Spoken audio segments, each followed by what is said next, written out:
Time to abandon ship. Oh no! Here we go!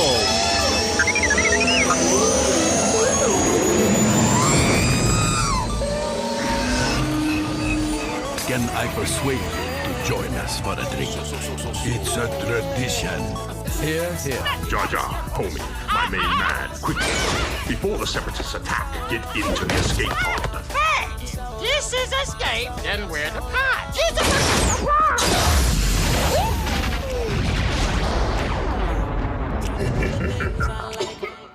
Welcome back to Star Wars Escape Pod. I'm your host, Josh, and we have our co-host Blake joining us tonight, as well as our good friends Dan and Matt. And we are chatting all about The Acolyte. That's right, The Acolyte, which is a show that we had an after show going on for when that show was coming out on Disney+. And we have recently decided to revisit The Acolyte because we've got two individuals here who have one attempted watch and one never before seen. And, revisiting this a whole year or so later, fresh perspective. I've given a rewatch myself. We did it in chronological order and release order with the two different parties here. So we'll just get right back into The Acolyte and really revisit the idea behind the show. And was it actually genius or not? And kind of our revised opinions. So let's dive right in.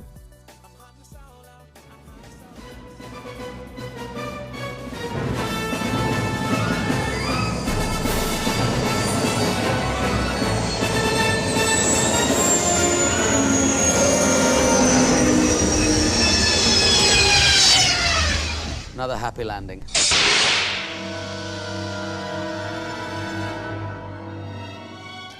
All right. Welcome back, Blake. Hey.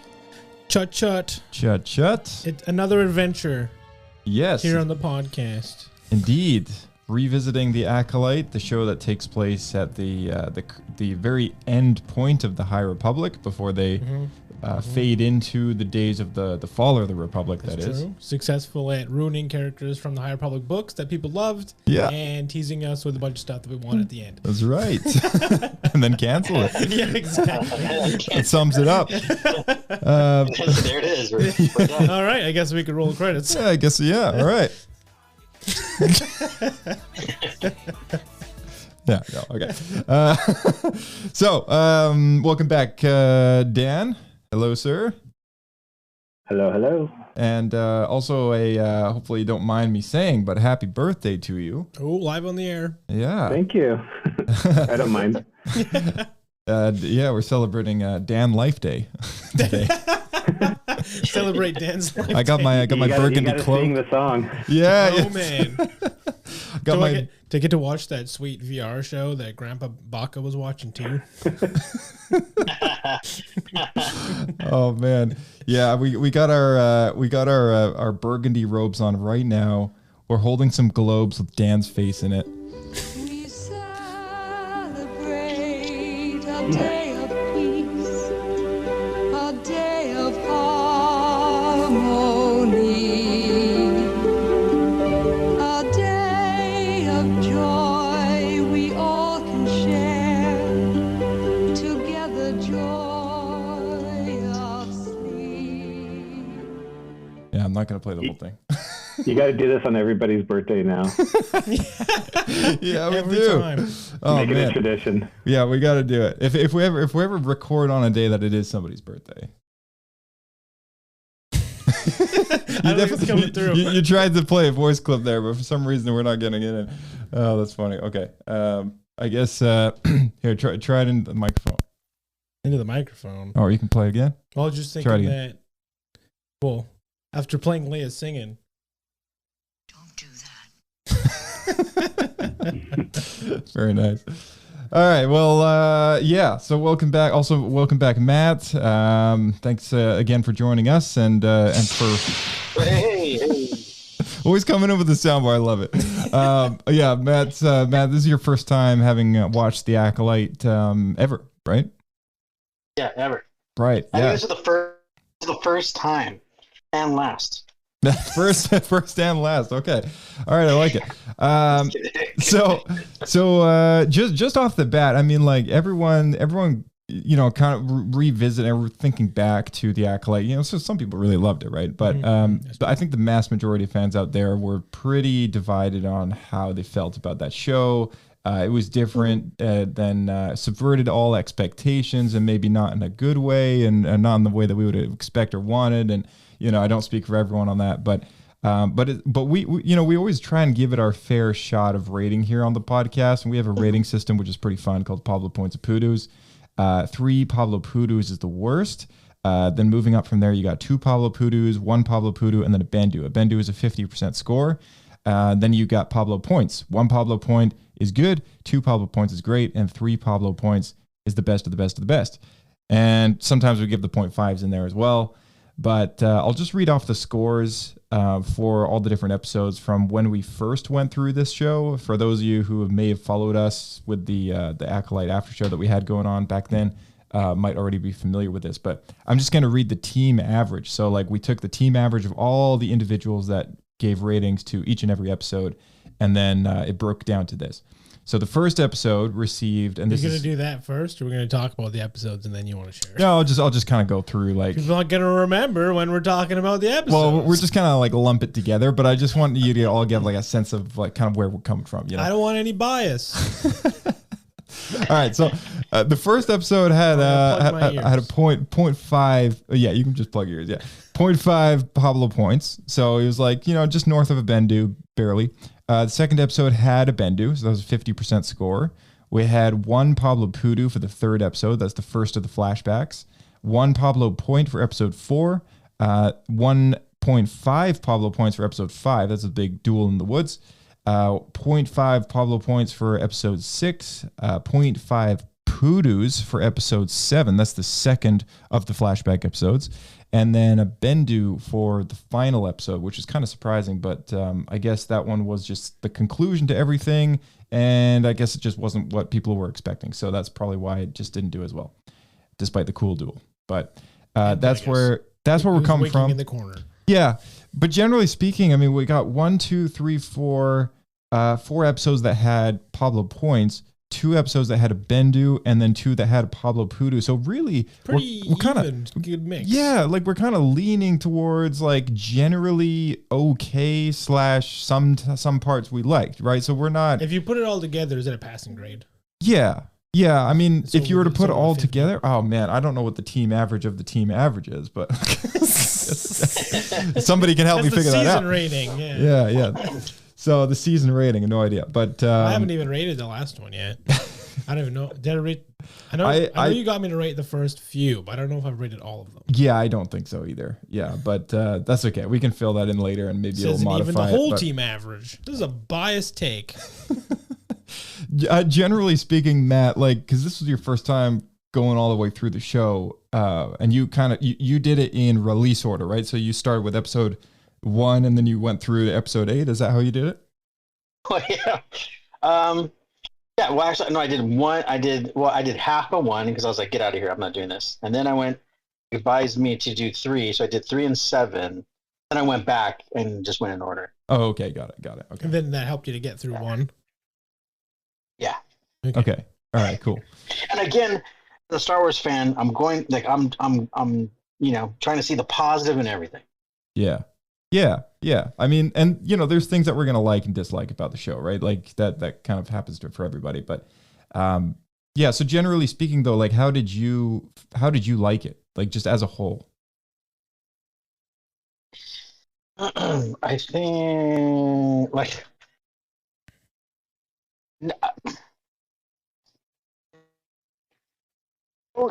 it was average. It was okay. I think episode 5 was pretty dope. Episode 5 was cool, but that's as far as the choreography, right? Mm-hmm.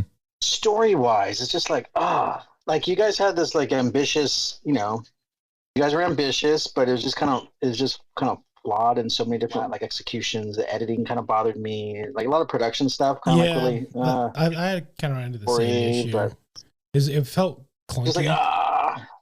Yeah. Okay. Also, too, episode 5, if you're gonna have this super dope choreography, right? Then we should have some epic music to go with it. right? Something like that, like something. Give me something. Was it just sound effects? Was there no music? I think what he's saying is like I think there's some music. Yeah, it was like generic kind of score. Yeah, just like kind of forgettable, like no like AI music, no themes that were generated through the duels. You mean? Yeah, Gemini add music to the scene. Yeah. Okay. Yeah, I see what you mean. I see what you mean. I mean, it's totally fair to point out, like, so many people love Duel of Fates, not just for the choreography, but the song. It's like the music is just so good, right? It just amplifies everything, right? Yeah, it does. It raises the stakes, you know. Yeah, like I mean, like if you have like a movie, it's like visually, you know, you have your story, but the music is kind of like the lifeblood that kind of drives the emotion, right? And so it raises the stakes when you have a good music. It's true. Right. Yeah. Right. So Blake is our other person that has not seen the whole show in its entirety. What was your experience like? My experience was I inadvertently did the right thing, which was at the time, I think I had really high expectations because I really was excited to be in that prequel era. And I was unhappy with my first viewing. And I only made it, I think I made it to the first flashback. Okay. I got halfway into the third episode, yeah. And then I was also busy in my life at the time. And then I put it down and I just kind of forgot about it. Just got distracted.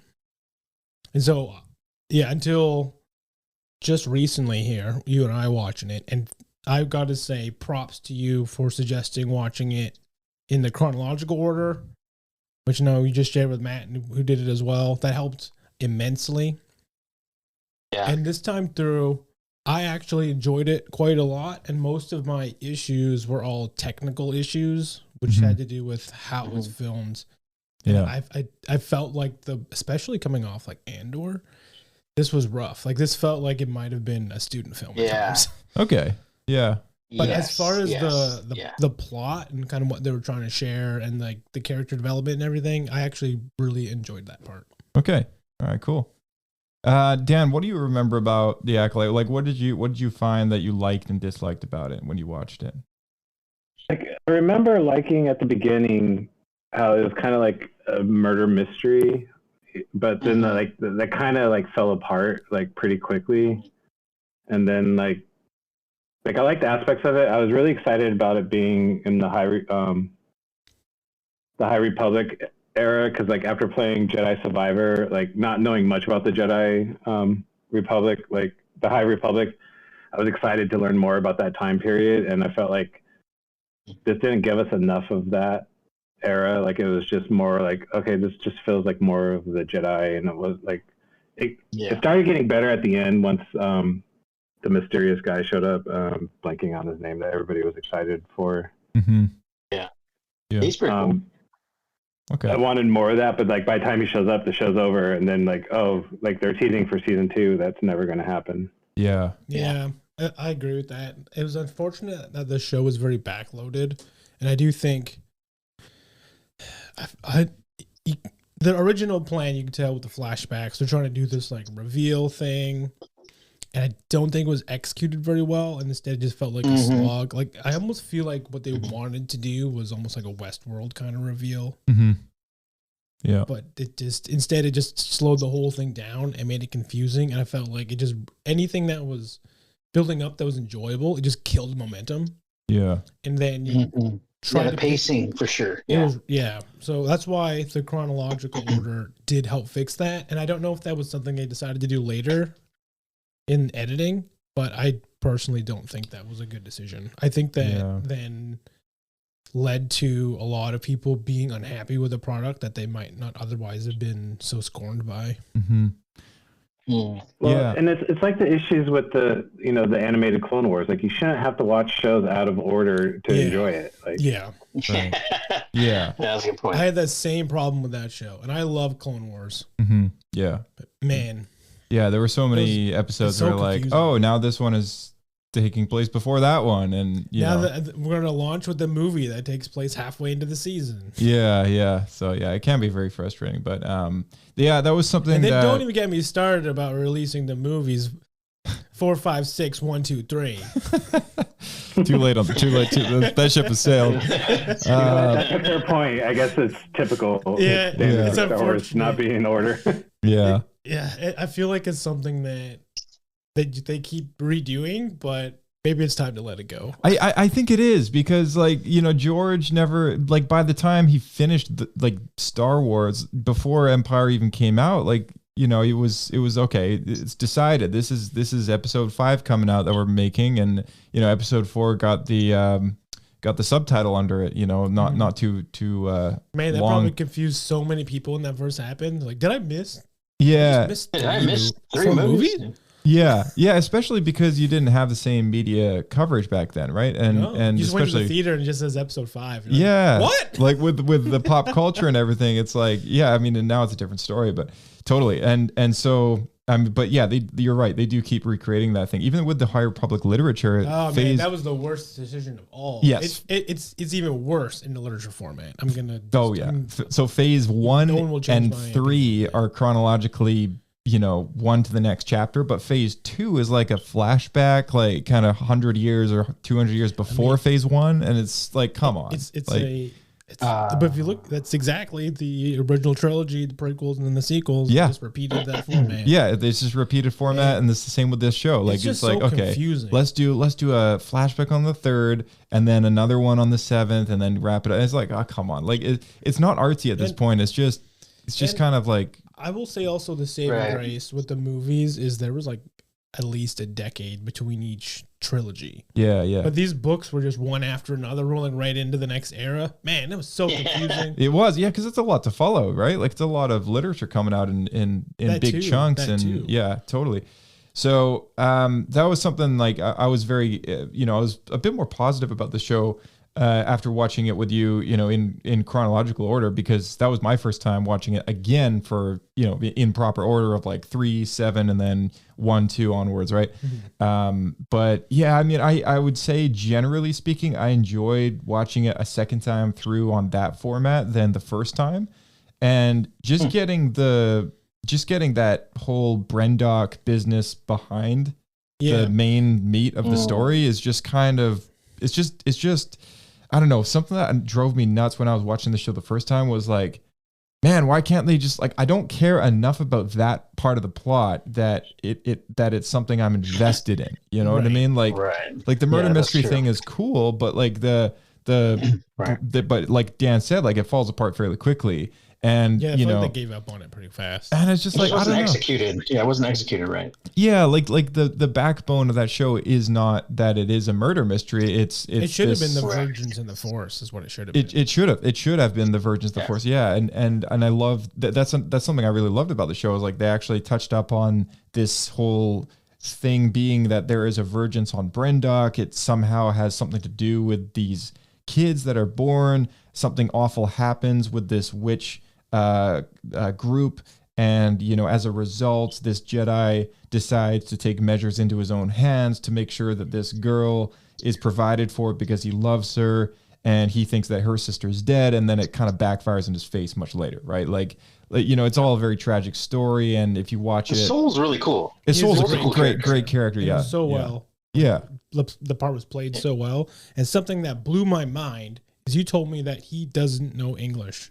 Yeah, so you memorized all of those lines, not knowing what those words meant. I forget what the word is. No way. Yeah, and I forget. Yeah, maybe like I know I read that somewhere. Maybe heard someone on an interview say that. Hopefully, that's not just misinformation. Yeah, but if true, that is amazing. Yeah. So from my understanding, English is by far from any kind of first language of his. Like it's he is like 100% Korean. I believe he didn't speak English at all before the role. Yeah, because I think he did Korean television or like films and. Yeah, so he had. I think he had somebody who kind of explained to him the lines. He understood how to say them. Yeah, like he probably knew the translated term, but then he didn't know like what he was saying in English. That's right. Each word. That's right. Yeah, but he still just, you know, it was great. Like it was fantastic. He's awesome. Yeah, there was some characters obviously I felt very like just annoyed by. Mostly secondary characters. Yeah. So ultimately didn't really matter that much. Did you like I don't know the name of the actress, but the actress who played like the both twins.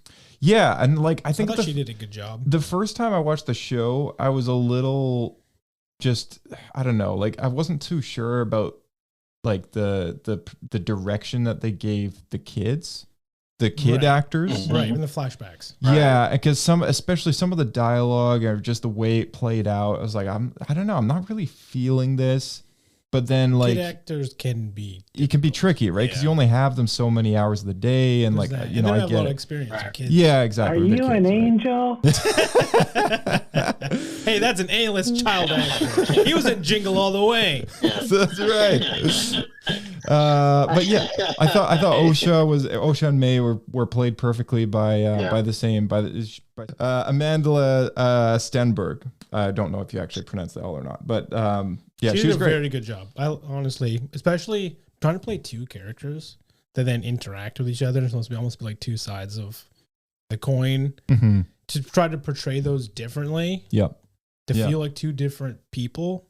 That's not an easy thing to do. She did No, a very yeah, good it's very challenging. It Yeah. had a strong cast. Like Mm-hmm. even the girl that played she was in Logan that played X-23 or whatever. Yeah, Like, Daphne Keane. Yeah, she was great. She was really good. And Was her name Vernestra Rwoh? Was that the? No, that's the green skinned. Sorry, that's what I'm referring to. Yeah, lightsaber whip master. Yeah. If the actress was trying to portray her as very unlikable, she did a good job. Yes, 100%. It's like a fan favorite character, and she just made everyone dislike her. Yeah. I mean, it seems like that was the intent. So It is. It totally is. So, you know, seems so dodgy. Yeah. Like it. Yeah. I mean, it's unfortunate because, like, you know, the way she's painted in the literature, and I think we said this on the original after show, but is that she's a prodigy. Like, she's like really gifted. She's like the youngest ever to become a master, so on and so forth, or whatever. At the end there, did she use psychometry? Is that the one where you can like sense the history or whatever? Yeah, psychometry. Yeah. So she's very gifted. She made her own like light whip, basically, which is the only nobody one does that has ever existed, as far as we're aware. Yeah, in the canon. Yeah, as far as I know. And she used it on her own apprentice. Yeah, and then you find out like they're hinting at the fact that okay, she had an apprentice. He went bad somehow, or maybe she went bad, Too and hard on I don't know. He didn't measure up. We don't know what happened, Yeah, right? Like that's the real I'm pretty mystery. curious about that. Yeah, I'd love to know more about that story. Yeah, that's the meat of the, because like I feel like out of the whole show, the stranger or Khmer or whoever you want to call him is probably one of the most interesting characters. Yeah, his story is the most interesting, at least from my perspective. For sure, yeah. And when I agree, yeah. I don't know about you guys, but like when they sold this show originally, and we should say that he also did a fantastic job. The actor, he did. Yeah, Manny Jacinto. Manny He was Jacinto, great. yeah. he did a very good job. I was very impressed. For sure. When they first sold us this show, they kind of made it sound as if it was a show about the villains. And it just, I think that's what disappointed a lot of people. Because the main character went bad right at the end? Maybe. But like, I mean, they had a good guy style ending for villains. I know, that was so weird. So yeah, I think that's why a lot of people were like, it's confusing. What was that? You know, like, cause like it was just kind of confusing. Like it was kind of strange. It was like a happy send off for these villains that are going to go and, you know, eventually. Well, they kind of teased Darth Plagueis too, didn't they? Yeah. Oh yeah. Plagueis showed up. Yeah. I will say, for how much hype there was around that, I was a little disappointed. Yeah, and I think I think that contributes, right? Like, there's all these little things where you're like, oh man, that was actually kind of disappointing, and then eventually you get to the point where like, man, that kind of sucked. Like, I think you guys are missing the best part of the show. Blake, what did you think about the musical number? Oh man. I need more. Yeah, get out of here, dude. That was obviously the like witches singing. Yeah, that was no right. man. I could have got it. Like I blissfully forgot about that. It's like, Me too. Yeah, that was ridiculous. I'd already repressed it, Dan. Why ridiculous. would you ruin that? That's Start right all up there over. with Life Day. Oh, man, oh yeah. Okay. Yeah. So you have it there. it's like a pop song. Yeah. Acolyte, here we go. Matt's rapping to it. I love it. Then there was one, and now there is two. Yeah, there's one, now there's two. Oh man. Yeah, like okay, so there's obviously a lot of things that we both like and dislike about the show, but was this a missed opportunity? Was this show truly, in fact, because like this is another way of thinking about it. Like, was it on to something? Like, because There this was is a lot of cool stuff that I would like to know more about, and I would be happy if they did do another season. And I would hope that they would, because the show, did it have different directors for each episodes? Or was it all one person? Yeah, and like the same director did both flashback episodes. Okay. And yeah, so there was a few. Just there was do like it again 4 or and 5 just directors. use all the directors that worked on Andor. Yeah. Hey Tony, Problem solved. Tony Gilroy, Tony, come back, Tony. See, that'd be cool. Yeah. And I would say they probably should get the choreographer who worked on the prequels, because that would add. Oh yeah, a lot. Nick There was Gilroy. I appreciate what they tried to do. Mhm. There was some rough scenes though. Yeah. There's definitely moments where you see they try to do something cool, and again, this could be a directorial issue. The camera angle was at a specific angle that showed you that no matter what, they weren't going to touch each other. Right. Like, why would you shoot it like that? Dan, what would you want from a season 2 if for some reason if Dave Filoni is like he's like, what, let's do this, right? Like he gets it going with season 2. Like, what would you expect out of that? I would love a season 2, just because I think there's a lot of potential there. I would want it to be chronological order. Go into Darth Plagueis more. Bring back Quimir, and just focus more on that era, and just like do a solid story. Bring back more of the cast, like. Because Soul didn't die, right? Like, he's still out there. So I'd like to see more of him. Soul? That's Soul's dead. Didn't he get choked Did he out? die? No, yeah, he's dead. He got force choked. But you Oh, mean never mind. do you mean Master Soul. Kamir, like Kamir and Osha? Oh yeah. Yeah. I mean, they'll have to be back, but it doesn't even. You could do another High Republic series, and it doesn't have to continue the story with those characters necessarily. Mm. That's true. Could almost do like a different storyline, takes place in the same era, and you can kind of overlap and pick up the threads that are interesting. Yeah. Like Yeah. a soft reboot. I mean, like And is Yoda not there yet? You see the back Or of the is tuft Yoda- of his is hair. it too far? he's the last character. The you last see. shot. The last shot. Yeah. There's a, Oh dang! Okay, I missed it. Okay, I missed it. If you blink, you'll miss him. close the laptop too fast. Oh, that's right. Was that after Yeah, credits? I did. Yeah. I would So hope. because he's around, and even in the High Republic literature, they really avoided using him too much. He's Right. He right, did, but on purpose. I do feel like if we're in this era, he should have come up. It'd been Yeah. more interesting if he was relevant in this show. Yeah. I feel like people would have Right. appreciated that a lot. probably. Yeah. Yeah. Just Is like there any Plagueis point in should- the Star Wars lore where we get young, like very young Yoda, like Grogu age No. Yoda, or is he just always like? When older it comes to version. expanded universe stuff, like, I mean, the most I could think of is if they ever did mention him, it would have been around like whenever they did, like probably like Darth Bane stuff, or I don't know. Was he around when that? I feel like Darth that was Bane stuff happened? thousands of years earlier. Okay, all right. That was Well, pre-Yoda. yeah, I don't know. Like, I don't think there was any like young Yoda stuff. That's the thing. I think they're always afraid of him having to have a home planet. Yeah. Yeah. Well, like, I think they're always afraid of you learning more about that character, Mm-hmm. even though anytime they've done a Yoda story, it's always been a highlight and a really cool story. Mhm. I'm specifically thinking of like the Clone Wars arc, as well as they did a Marvel Comics run called Yoda's Secret War, I think. And that was, as far as I know, that was people generally liked it, I thought, but I don't know. I could be wrong Do you have about any idea that. what the rough plot is for that? No, I can't remember. That's when I kind of dropped off reading the mainstream comic for no particular reason other than it was too much to keep up with, right?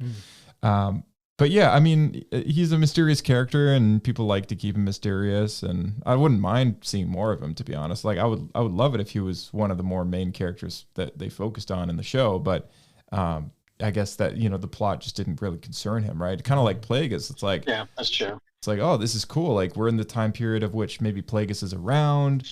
What does this story mean for a character like him who exists in this time?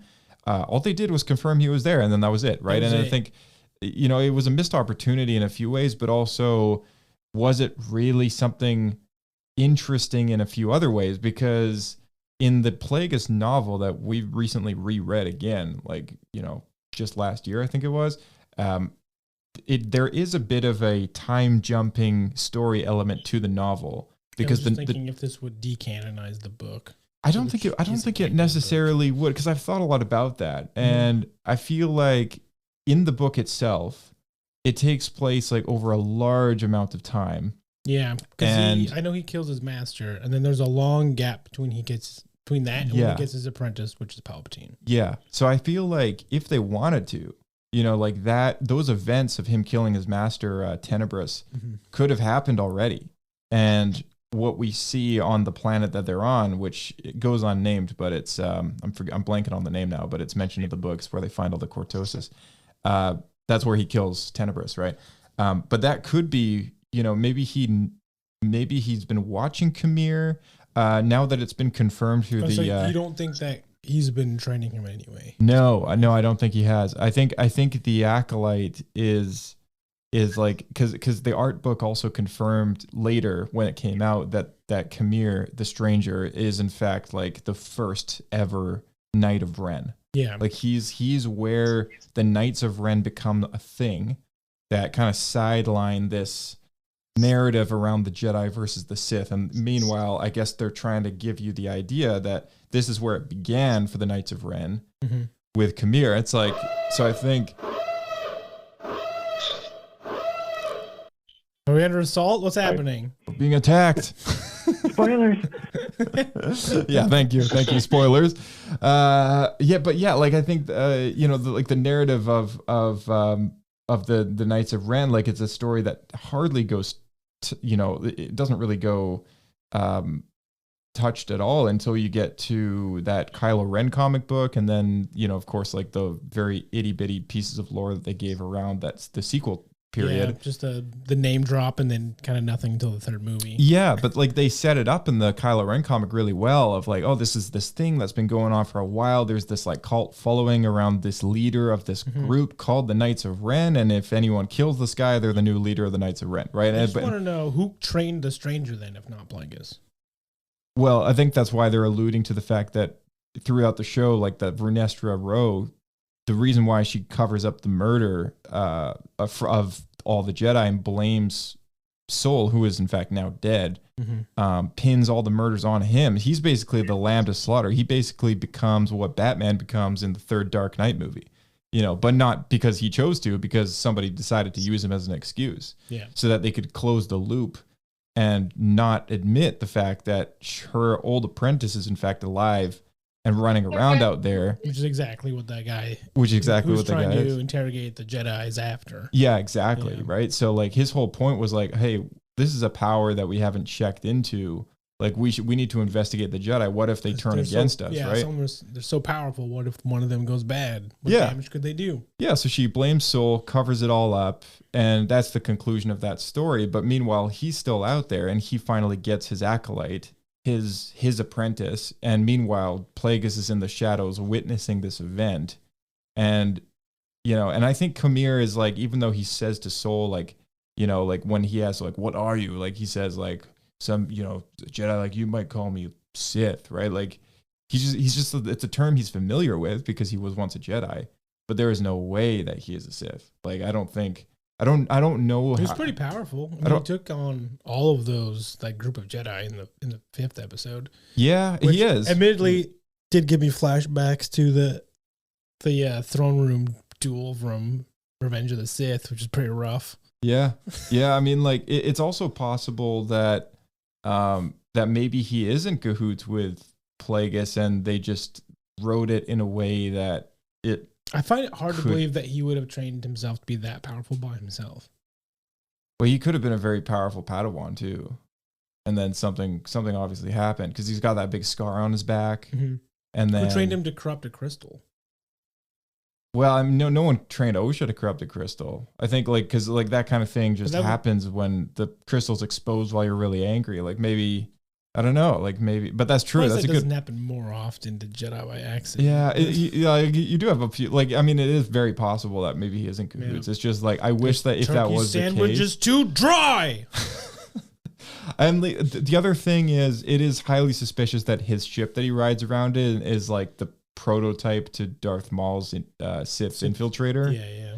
And that tells me it's like, oh, maybe he is kind of in league with Tenebris and Plagueis. It's weird that he's flying a Sith ship. Mm-hmm.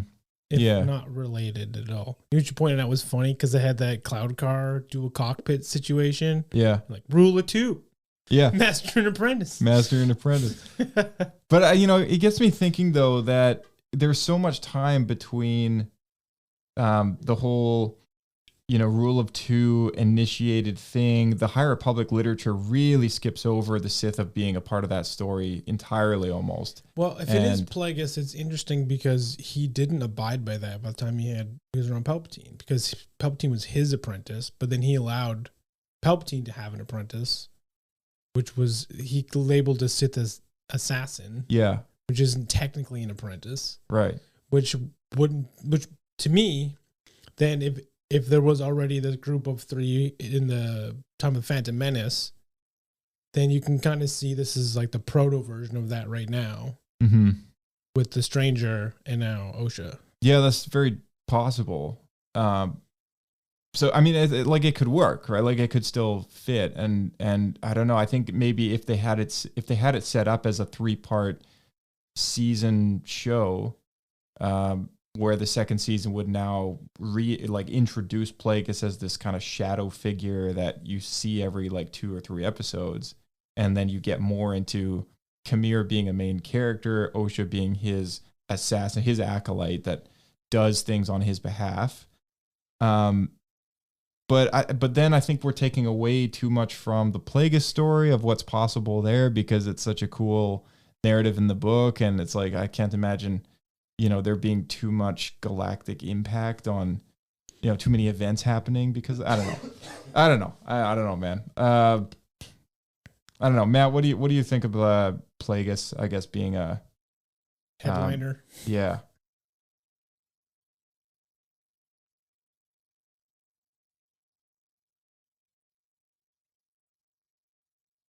I think he stepped away. I think he left. Yeah.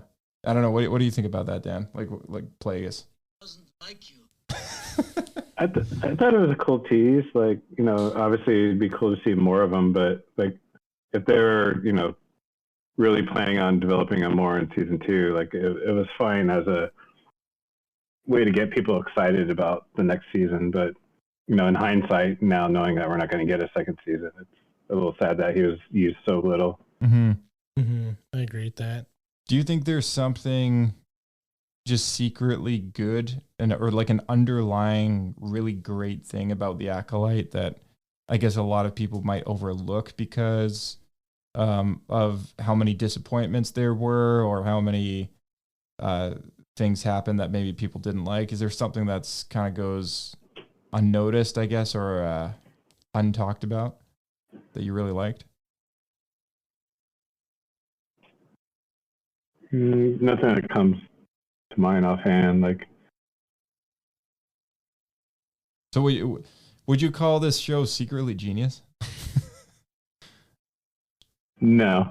That title goes to Andor, but that wasn't secretly genius. That was just openly genius. That was openly genius. Yeah, openly genius. Okay, that's fair. All right, Blake. What are your thoughts about this? Would you call this show secretly genius? Did it scratch some sort of? I feel like do you consider that because they're trying to put an explanation how Anakin came to be? I don't know. I 'Cause don't I feel really like that's know. what they were trying to create an explanation. See, like to that. so I've been like you. I've been reading. Except unlike Anakin, now there are two of them. Yeah, so like you, I've been reading into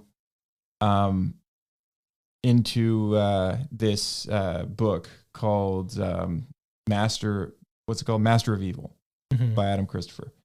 I've enjoyed it a lot so far, and I'm about maybe 2 hours away from ending it. But there's a lot of talk in there about a vergence in the Force as well, and it exists inside of this temple that Dooku digs up out of the ground and takes. And the plot of the book evolves around, it's a bit of a time jump, so it's like kind of a bit later after episode 3, and Vader is trying to find this thing, and because he's onto the fact that there could be a vergence of the Force, like an untapped power of the dark, like a well of dark side energy, basically. And the vergence of the Force, like kind of the term of that comes up a lot. And he has an experience, hopefully I'm not spoiling it too much, but he has some experiences inside of this vergence, which makes me think of the Dagobah cave. It sounds like what you're describing, yeah. Yeah, except it's even more radical. So like the Dagobah cave or Ray's Hole. Or Ray's Hole, yeah.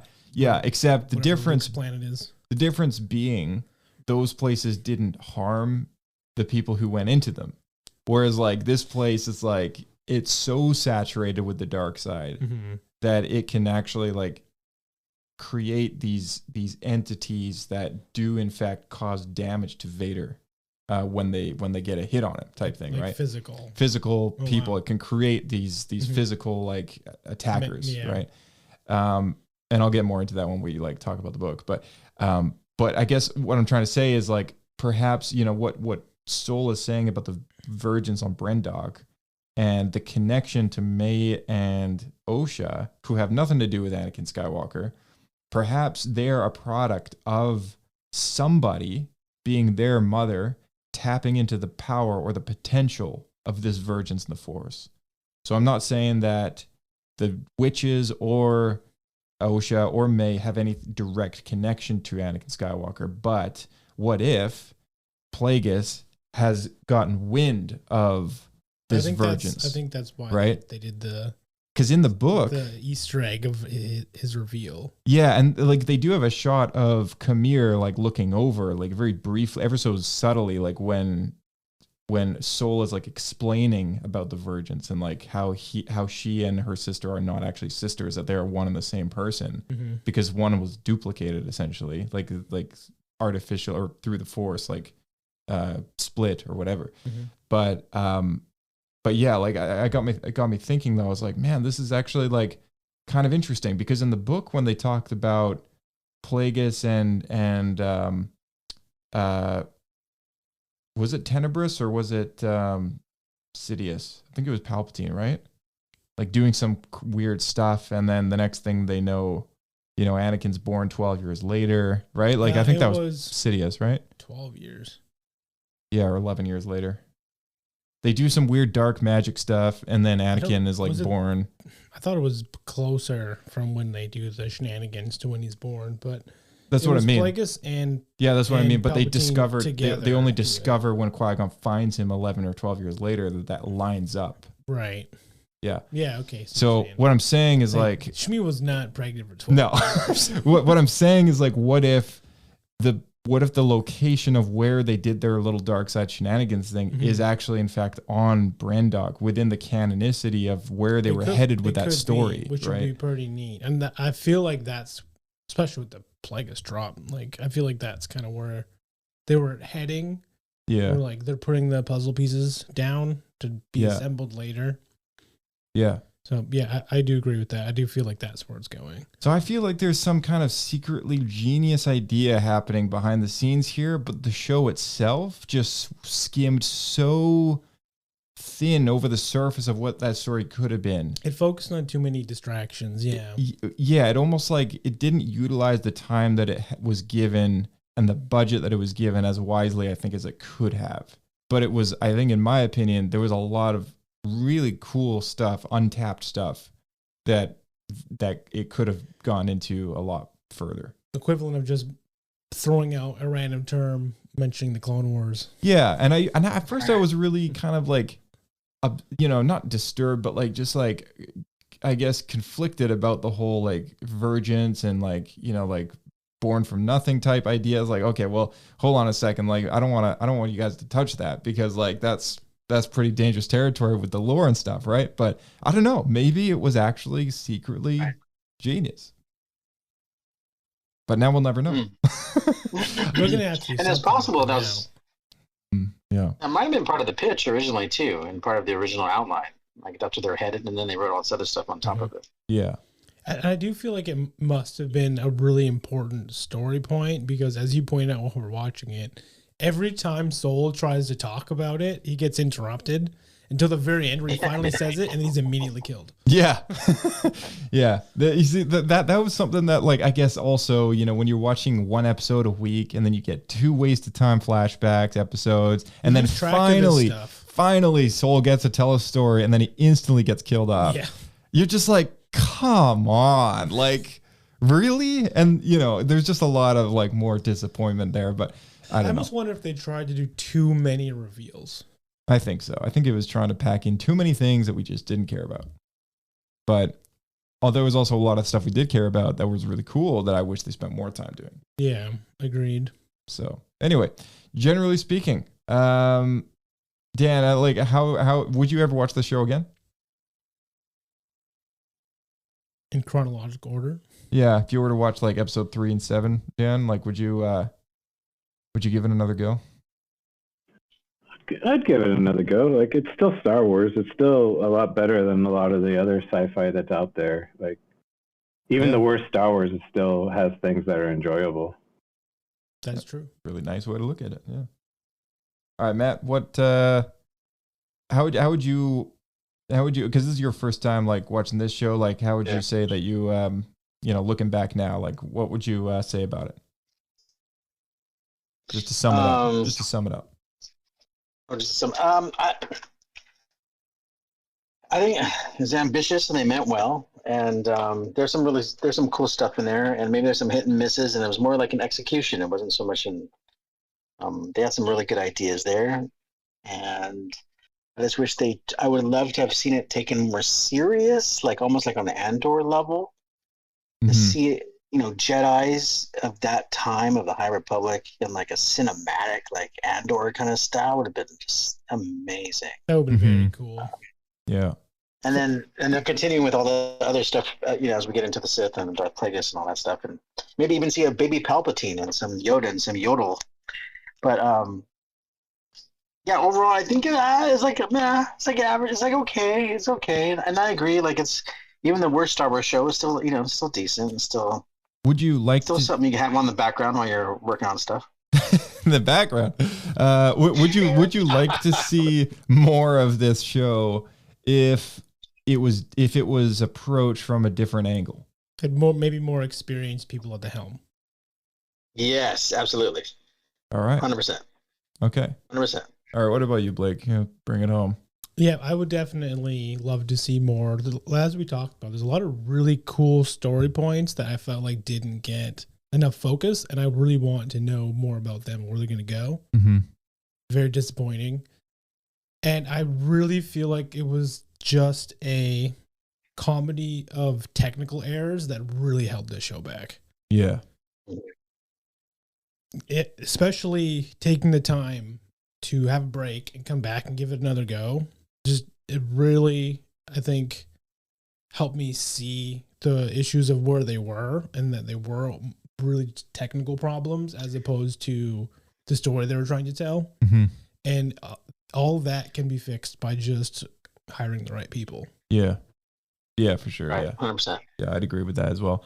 There's also something I want to just like say real quick before we transition over to our next fun thing, because we got like a small like birthday gift for Dan. But I think it was our friend Steve. We had Steve on the podcast twice now. For some talk about Jungian perspectives on things. So shall we say?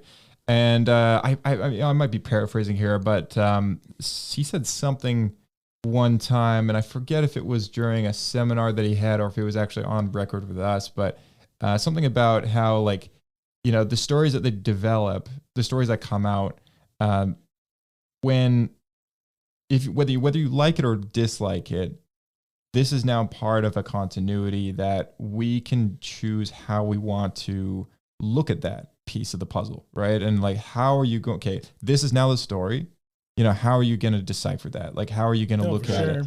And like, I feel like a fantastic example of that is the average reaction to the prequels versus Dave's interpretation of the prequels. Right. Yeah. And I mean, that little tidbits just kind of, I don't know. It's just kind of, it helped me a lot because, like, just taking myself in, putting myself in and taking myself out of this set of shoes, which is like looking at it through a critical lens and either choosing what I like and dislike about it, because, you know, we've been playing Bogan's Advocate lately.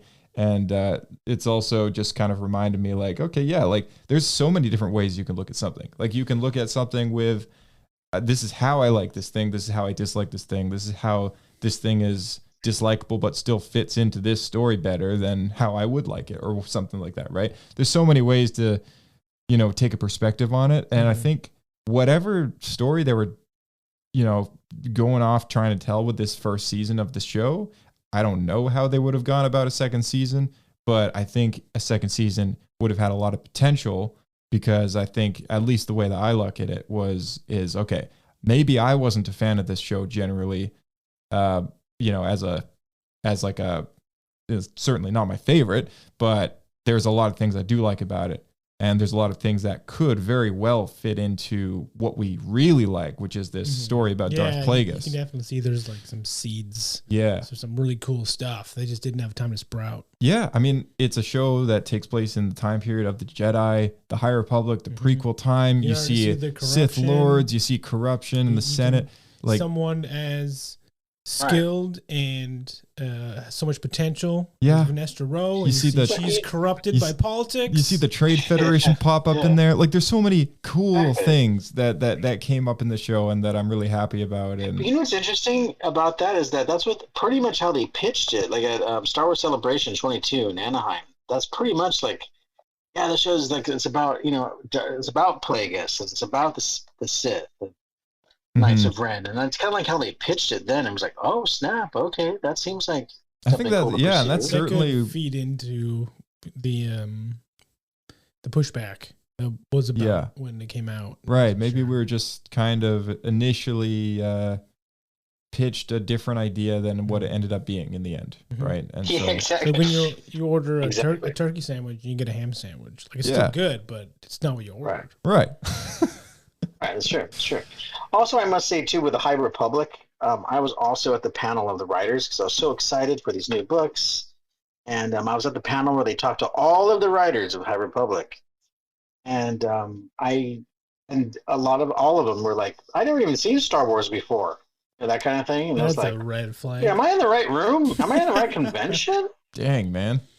What's going on here? Like, I was kind of like, what? That's it. But fire everyone except Timothy Zahn. He'll write everything. Yeah, exactly. Yeah, Timothy Zahn should write everything. There we go. All right, awesome. Thank you, guys. Let's do a quick transition. We got a birthday gift for Dan. It's another chapter of Darth Vader's Lost Diary, and then we'll wrap it up for the night. All right, let's go.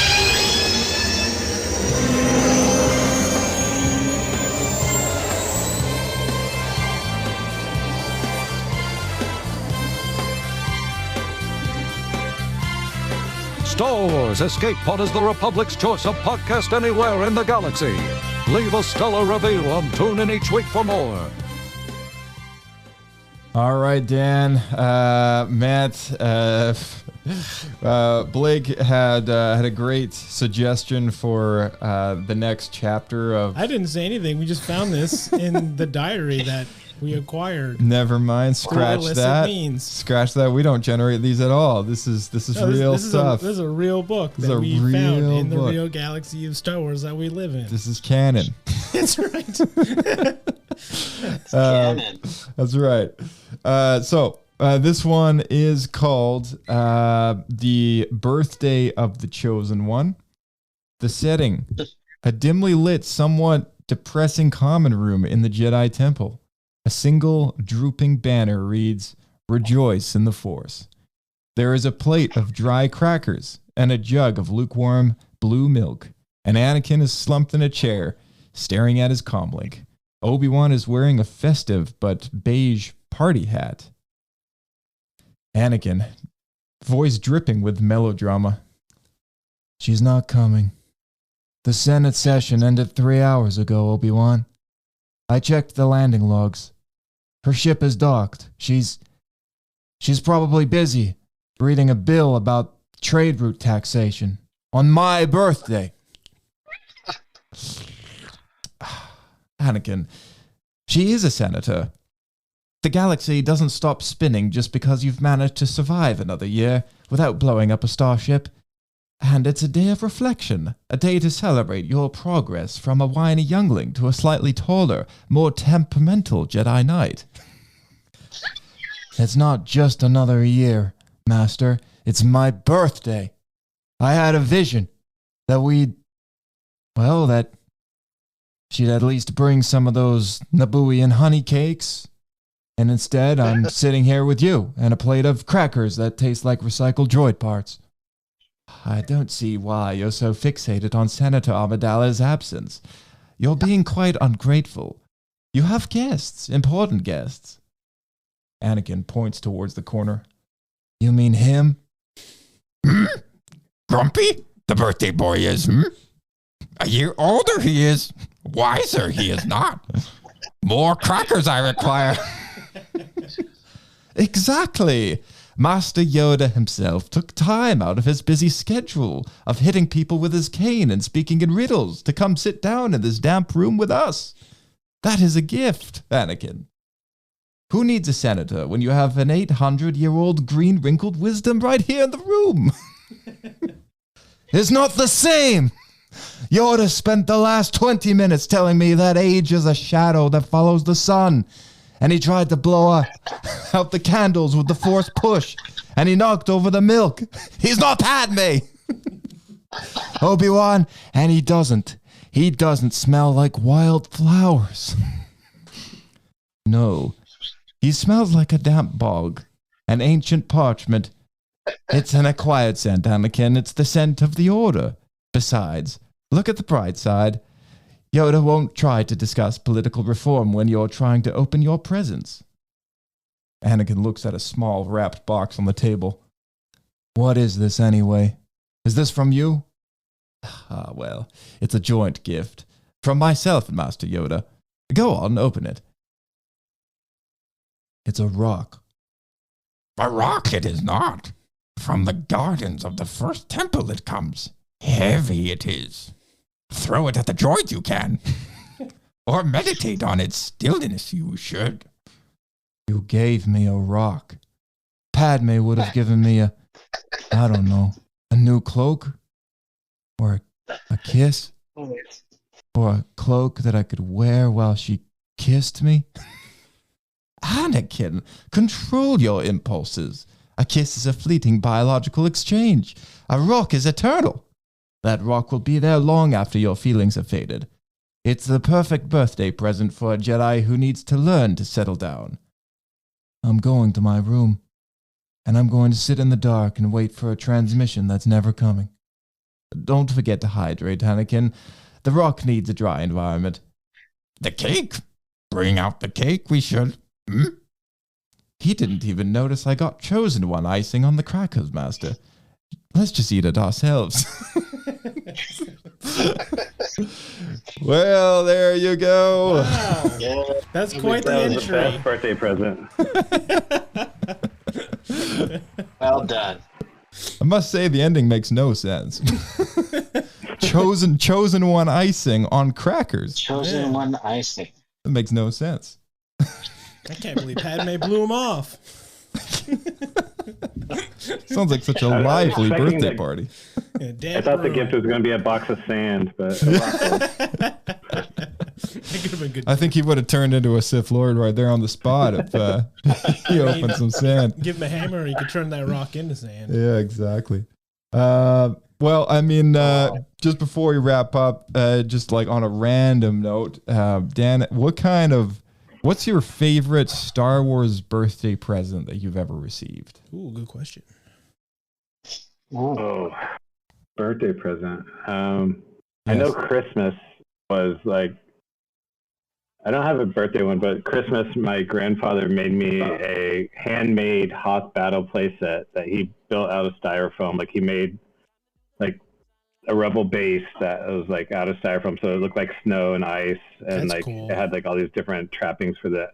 It was all built to the Kenner action figure size, and then that same Christmas I got the AT-AT, like the original AT-AT, because I was like 10 or whatever. So like that's cool. Those back to back was like the best gift I got, like Star Wars related. Very nice. Amazing. That sounds awesome. Man, think of all the stop motion videos you could have made with that. Yeah. Yeah. Awesome. All right. Well, once again, happy birthday. And thank you. Yes. And thank you for joining us tonight on your special day. We hope your birthday goes better than Anakin's. Yeah, we do. You get more than a rock. That's right. You get more than a rock, hopefully. And old green frog doesn't blow over your cake. A Life Day song. It's better than that. That's right. That's right. All right, and thank you, Matt, as well, for joining us as always. And we hope we catch you in the next one or the next one after that. Yeah. Thanks for having me. Awesome. You're cracking me up. You're cracking me up tonight. It's wiping away tears. All right, and thank you, Blake, for joining us as always, our lovely co-host. It's been a pleasure, sir, as always. And we'll see you out there. Keep flying. All right. Thank you so much to our audience for tuning in. We really appreciate all those reviews and 5 stars that you tend to give every now and again. And, sometimes on the odd occasion we we'll get an email or something like that, but it's been a while. So feel free to send an email, swescapepodcast@gmail.com. I feel like we don't say it enough, but yeah, there it is. It's also in the description down in every podcast episode in the description box. So don't forget to check down there every now and again because there's some good information, social links, and other links to some friends of ours who have their own YouTube channels and whatnot. And, of course, a link to our podcast archives where you can browse and go back through the history of every single episode and find links to the YouTube versions of all those episodes as well. Easy to navigate and easy to find some new favorites of yours from Star Wars Escape Pod. May the Force be with you, and we will see you in another episode of the podcast.